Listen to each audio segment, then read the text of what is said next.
তো hello friends, কেমন আছো সবাই? আশা করছি সবাই অনেক অনেক ভালো আছো। আর আজকে আমি রাজু মাহান্তির গাড়ি নিয়ে দাঁড়িয়ে আছি সিএনজি লাইনে, ঠিক আছে? যদিও তোমরা জানো যে আমি আগামী ভিডিওতে বলেছিলাম যে আমি গাড়ি কিনছি, ঠিক আছে? তো গাড়ি কেনার ফলে আমার হাতটা সেট নেই, ঠিক আছে? মানে আমি সেই 2016 সালে আমার ড্রাইভিং লাইসেন্স, তো ট্রেনিং স্কুল থেকে যতটুকু শিখেছিলাম অতটুকুই, ঠিক আছে?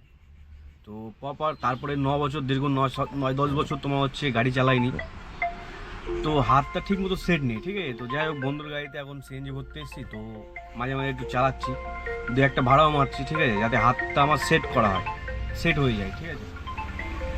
তো এখন বক্কম লাইন সিএনজির এখানে গাড়ি আসেনি, মানে সিএনজির গাড়ি পেট্রোল পাম্পে আসেনি এখনো। তো 2 ঘন্টার মতো হয়তো লাইনে থাকতে হতে পারে। ফাইনালি দুপুর 2টোর সময় আমি এসে লাইনে দাঁড়িয়েছিলাম, ঠিক আছে? এখন 4টে বাজে, অলরেডি 2 ঘন্টা কভার হয়ে গেছে, কিন্তু এখনও সিএনজির গাড়ি পেট্রোল পাম্পে ঢোকেনি। এখানে প্রচুর গাড়ি দাঁড়িয়ে ছিল, তারা বেরিয়ে যাচ্ছে, কেউ কারোর সিএনজি একদমই নেই, তারা লাইনে আছে, ঠিক আছে? আমি লাইনেই আছি, কখন আসবে কে জানে ভাই। আর আমি প্রথমবার সিএনজি ভরতে এসেছি, ঠিক আছে? প্রথমবার, ফার্স্ট টাইম।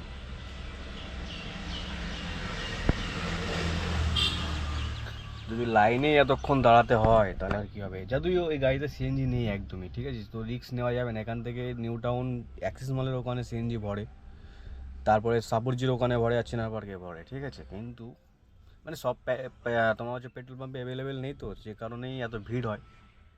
আর সিএনজিও অ্যাভেলেবেল থাকে না, ও গাড়ি আসে 2-4 ঘন্টার মধ্যে খালি হয়ে যায়, আবার কখন আসবে সেই অপেক্ষায় বসে থাকতে হবে। নতুন করে লিখব গল্প আবার। তুমি কি হবে আমার আবার?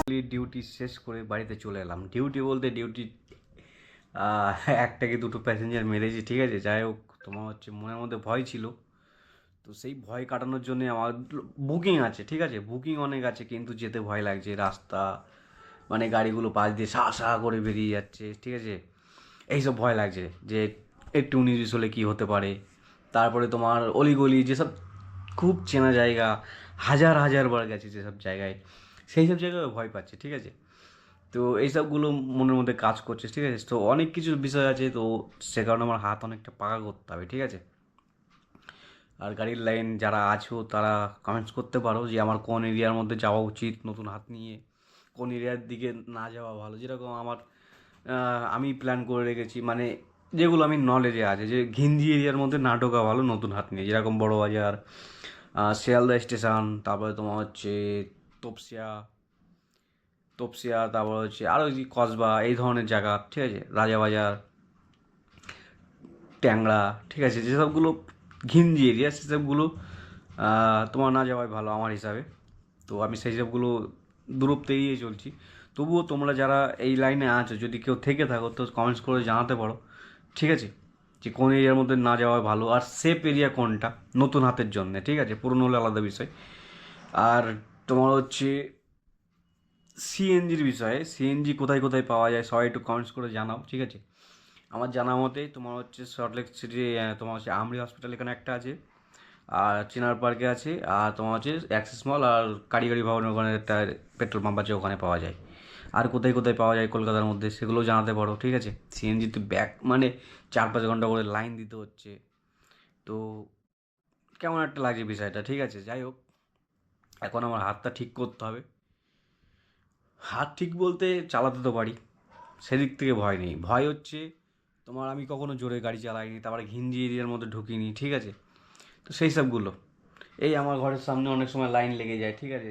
কেউ আবার ব্যাগে যাচ্ছে, মানে হয় না যে দুই সাইডে পার্কিং করা আছে গাড়ি, মিডল দিয়ে দুটো গাড়ি আবার যেতে হচ্ছে, তো সেখানে 19-20 করতে হয়। সেসব জায়গাগুলো আমার নতুন হাত, 19-20 হয়ে গেলে ঠুকে দিলে কে এসে পুক করে থাপ্পড় মেরে চলে যাবে, এটা ঠিক নেই, ঠিক আছে? তো সেই সব ভয়গুলো লাগছে, যে মান সম্মান চলে যায় না যায় আবার। তো যাই হোক, আমি ভিডিও মানে রাইডের ভিডিও করিনি, ড্রাইভের ভিডিও, কারণ আমার সেট আপ নেই, আর নতুন হাত বুঝতেই পারছো 19-20 হয়ে যাবে, ওই জন্য ক্যামেরা হাতে নিয়ে চালানোর মতো এক্সপার্ট আমার এখনো হয়নি। তো ছোটোখাটো একটা ভিডিও করলাম, জাস্ট একটা ব্লগের মতো। জানি না ব্লগ হয়েছে, হয়নি, ব্লগ হয়নি, ঠিক আছে? তবুও তোমাদের মতামত জানিও, আর দেখা হচ্ছে পরবর্তী সময়ে। দেখি আমার গাড়িটা কবে হাতে পাই। আর এই গাড়িতে নিশ্চয়ই আরও ব্লগ করবো, ঠিক আছে। এখনও আর 10-15 দিন আমার কাছে থাকবে গাড়িটা। তো দেখি, সবাই ভালো থেকো, টাটা।